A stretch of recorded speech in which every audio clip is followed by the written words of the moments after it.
एक और पत्रकार हैं जो कुछ सालों पहले तिहाड़ जेल गए थे एक्सटॉर्शन के चक्कर में। एक्सटॉर्शन के चक्कर में तिहाड़ जेल गए थे। अगर वो इस सरकार से सवाल पूछना शुरू कर दें तो उन्हें फिर से जेल जाना पड़ सकता है। ये आप अपनी पत्रकारिता के जरिए वो मुद्दे उठा रहे हैं जिससे आप लोगों को भटकाने की कोशिश कर रहे हैं। मुसलमान वंदे मातरम क्यों नहीं कहता?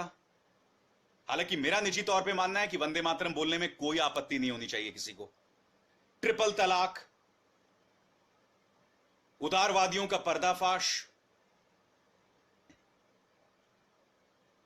आप एक देश में कैसा माहौल पैदा करना चाहते हैं जब आप अल्पसंख्यकों को लगातार ढकेलना चाहते हैं दीवार की तरफ, उसे लगातार असुरक्षित बनाना चाहते हैं? आप किस तरह का माहौल इस देश में पैदा करना चाह रहे हैं?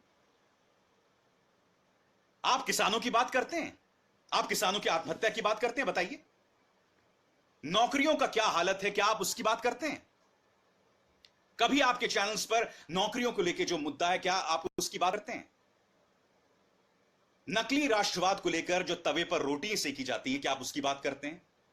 बदहाल होती अर्थव्यवस्था जिसके चलते छोटा व्यापारी रो रहा है, क्या आप उसकी बात करते हैं? आपको गौरक्षा की बात करनी है तो फिर एबीपी न्यूज जैसी हिम्मत दिखाइए। मेरे दोस्त ज्ञानेंद्र तिवारी इस वक्त देख रहे हैं इस टेलीकास्ट को। ज्ञानेंद्र ने छत्तीसगढ़ से रिपोर्टिंग की थी कि किस तरह से बीजेपी नेता जो गौशाला चला रहे हैं वहां सैकड़ों की संख्या में गाय मारी जा रही हैं। सरकार से अनुदान लेते हैं और जेबें भर लेते हैं, मगर गाय जो है बेचारी मर जाती है।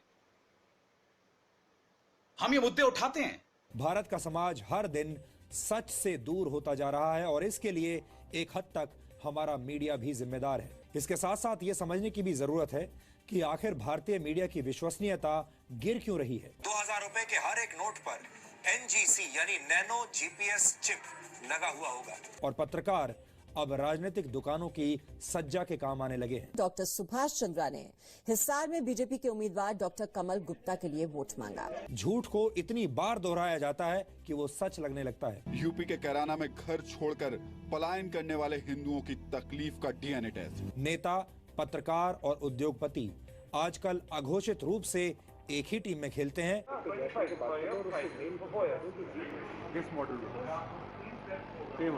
और मीडिया का एक बड़ा हिस्सा इस झूठ को सच बनाने में अपना पूरा योगदान देता है। अरे क्या देश के सामने ये मुद्दे हैं?